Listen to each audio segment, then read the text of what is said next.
Hello learners, in this session we shall learn about the algebraic expressions, but the question arises, why do we need it?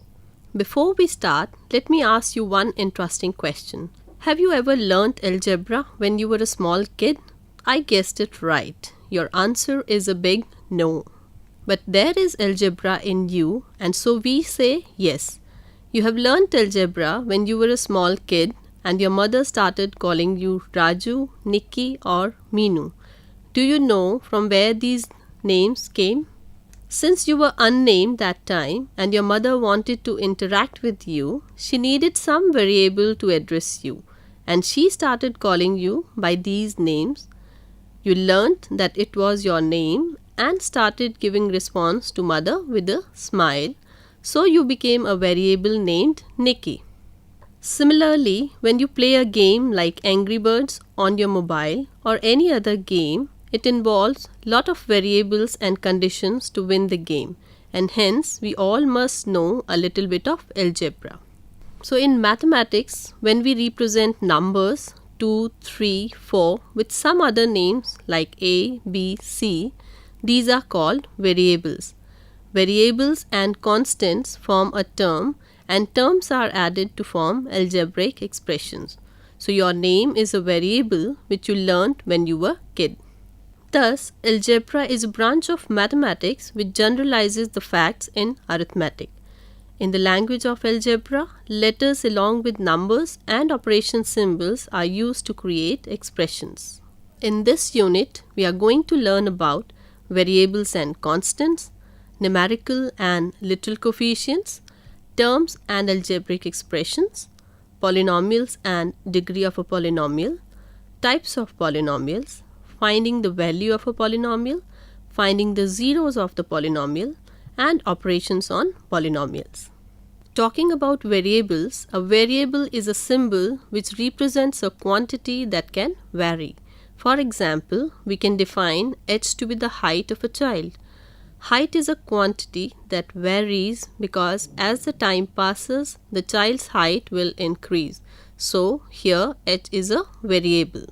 Coming to the constants, a constant is a symbol which represents a specific number, that is a quantity that does not vary. As you can see, 4n square, n is the variable and 4 is the constant. Let's take an example to understand the constants and variables. A rectangle has an area of 12 square centimeters. Let W be the width in centimeter, L be the length in centimeter, and A be the area in square centimeter. Firstly, sketch 3 possible rectangles of area 12 square centimeter. Secondly, which of the symbols W, L or A are variables? And lastly, you have to find out which of the symbols W, L or A are constants. Now the 3 possible rectangles are 1 by 12, that is width is 1 and length is 12 centimeter. Second possibility is 2 by 6, that is width is 2 centimeter and length is 6 centimeter. And the last option would be 3 by 4, that is width is 3 centimeter and length is 4 centimeter. The symbols W and L are variables since they represent quantities that vary. The symbol A is a constant because it has a fixed value of 12 centimeter. Let's talk about coefficients now. A numerical coefficient is the number or an integer in an algebraic term. So in 5x square y cube z, 5 is the numerical coefficient. We can write the coefficient of z as 5x square y cube. To define an algebraic term, either a single number, a letter or a product of several numbers or letter is called an algebraic term. For example, x plus 7, algebraic terms are x and 7, 2x, 3y and minus 4z are the 3 different terms. So an algebraic expression is a statement containing one or more terms connected by plus or minus sign. For example, x plus 7 is an algebraic expression with 2 terms, and 2x plus 3y minus 4z is an expression with 3 terms. So let's review what we have done till now.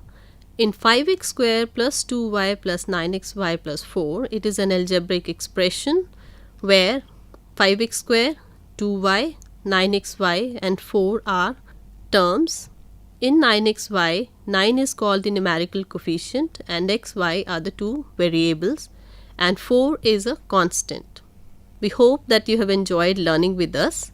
For more practice and information, log in to www.mooc.nius.ac.in, or you can also mail to aomaths@nius.ac.in.